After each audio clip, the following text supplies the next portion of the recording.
Boa tarde a todos, nesse final de tarde. Queria cumprimentar a todos na pessoa do ministro Luiz Felipe Salomão, que compõe a mesa, ministro do Superior Tribunal de Justiça do Brasil, e abrir esse painel de resultados do Congresso, fazendo uma pequena observação antes de passar a palavra para a professora Denise Antolini, e dizer que o papel do juiz se desloca. Todas as conferências e painéis na data de hoje falou sobre o deslocamento do papel do juiz em matéria de direito ambiental. E terminamos com a fala do meu colega, juiz federal, Marcos Lívio, que bem falou sobre a atividade do Conselho Nacional de Justiça, que representa essa mudança ativa do papel do Poder Judiciário e do juiz na concretização do direito ambiental, seja na sua versão do direito material, do soft ou hard law, e na sua visão e na sua perspectiva procedimental ou processual. Então, com essa pequena intervenção, eu passo a palavra à professora Denise Antolini, professora da Universidade do Havaí e membro do Comitê Executivo da Comissão Mundial do Direito Ambiental. Por favor. Obrigada. Thank you. I only have a few remarks. As you know, Professor Nicholas Breiner and myself have the responsibility, along with Alejandro Rabasa and a few others, to work on the proceedings of this Congress. You can imagine what an incredibly difficult task that will be.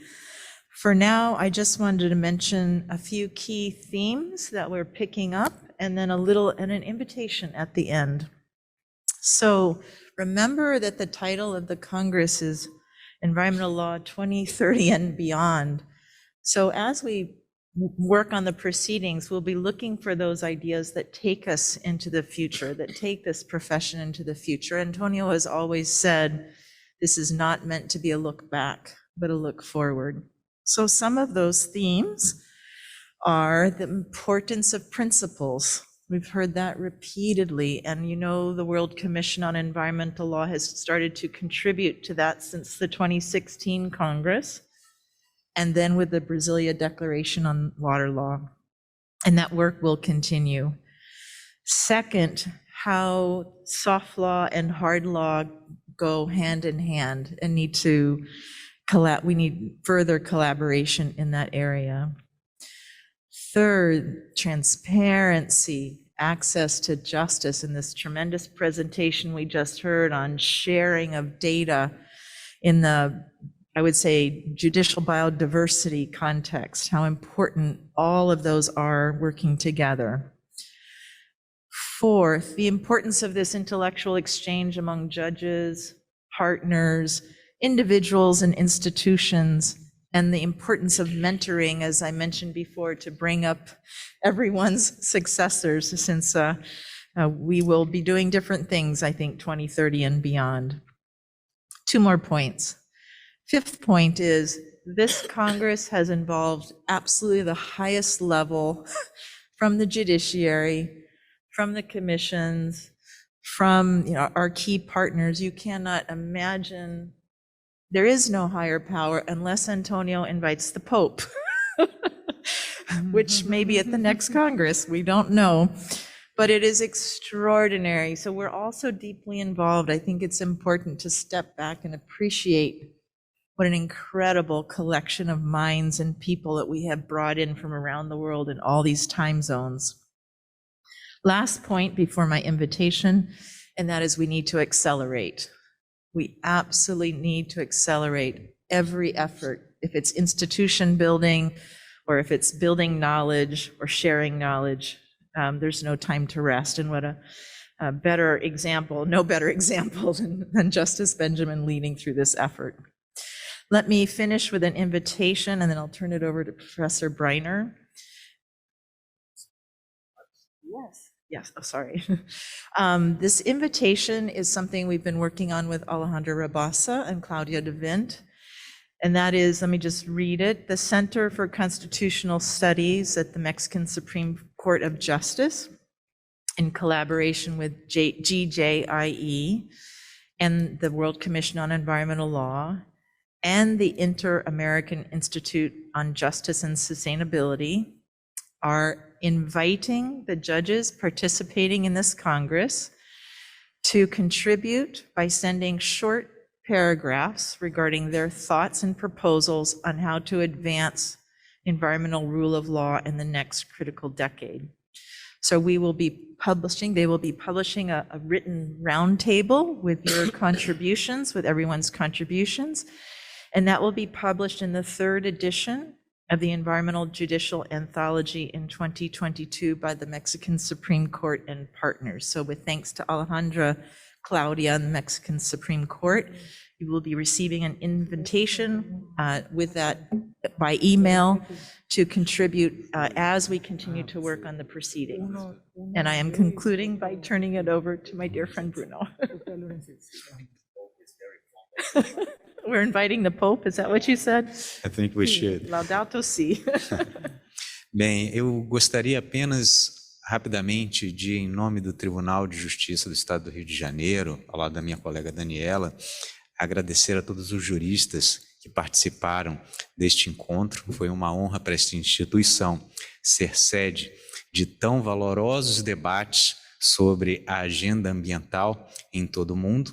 E apesar do título deste congresso ser 2030 e depois, como a professora Denise bem salientou, essas questões que parecem estar muito no futuro, como mudança climática, eliminação da biodiversidade, crise de poluição nos oceanos, elas demandam providências imediatas, demandam providências concretas. E como nós podemos ver a partir das experiências de diferentes países, não existem soluções one size fits all, não existem soluções únicas. E os juízes são a ponte entre esses princípios abstratos, esses interesses que desejamos tutelar, e a sociedade concreta, aquilo que muda na vida cotidiana das pessoas para que o meio ambiente seja efetivamente protegido. E desse congresso já saem ideias aqui para o nosso próprio tribunal. Estávamos discutindo a criação, propostas de criação de soluções concretas para auxiliar os juízes nessa tarefa, além de tudo que se discutiu sobre o aperfeiçoamento educacional e profissional dos magistrados.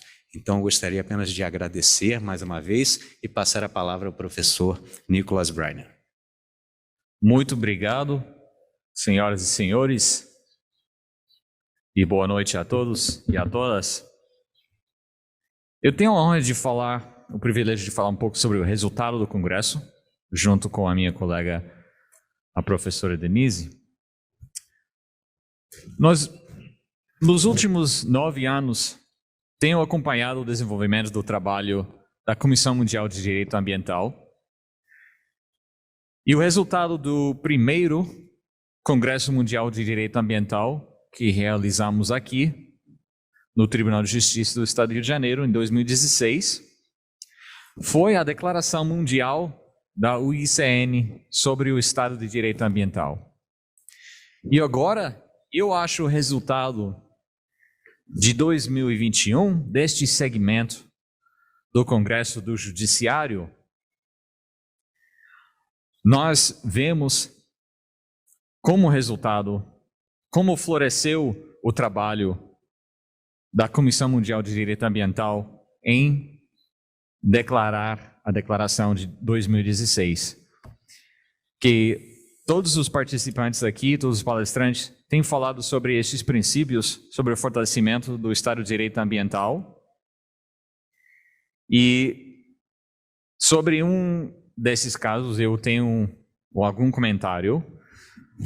Refletindo o que a ministra Norma Pinha, do México, havia falado no último painel. A sentença a qual ela se referiu, eu comecei a ler algumas partes dessa sentença E é impressionante por sua clareza em explicar todo o fundamento normativo, a fundação normativa do direito ambiental, traçando todos os princípios entrelaçados entre estes princípios, a proteção da biodiversidade, a proteção dos direitos humanos e até mais importante para nós hoje, a aplicação destes princípios para os magistrados na toma de decisões, na resolução de conflitos individuais.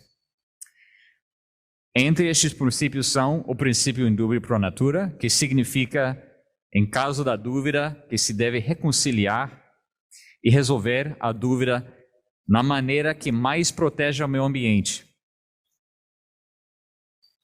Então, como resultado desse congresso, eu encorajo e refaço o convite que a professora Antolini acabou de fazer, mas também eu quero que todos nós podemos refletir e levar conosco o pensamento de como esse congresso, essas sentenças importantes que todos os senhores têm escrito, têm decidido, como podem tornar-se em um verdadeiro ponto de inflexão. E o que significa um ponto de inflexão? Não é exatamente uma diminuição ou acréscimo. No sentido matemático, um ponto de inflexão significa a aceleração ou a desaceleração. É uma derivada de segunda ordem. Então, o ponto de inflexão tem mais importância para o futuro do que um simples acréscimo no esforço. Então, por isso eu agradeço muito a professora Antolini por ter falado de acelerar. Como podemos acelerar os nossos esforços? Porque a futura geração depende de nós. A biodiversidade depende também das nossas ações. Que podemos olhar para o futuro e ver que esse momento, esse congresso tem sido um verdadeiro ponto de inflexão. Agradeço muito aos nossos anfitriões aqui no Tribunal de Justiça e a todos os parceiros desse grande congresso, e devolvo a palavra com todo o meu agradecimento para o próximo painel, para dar conclusão hoje à noite. Nós ouvimos de 82 pessoas até agora neste congresso, e tem mais algumas muito importantes das conferências magnas, e eu espero que todos nós podemos escutar e aprender dessas palavras. Muito obrigado.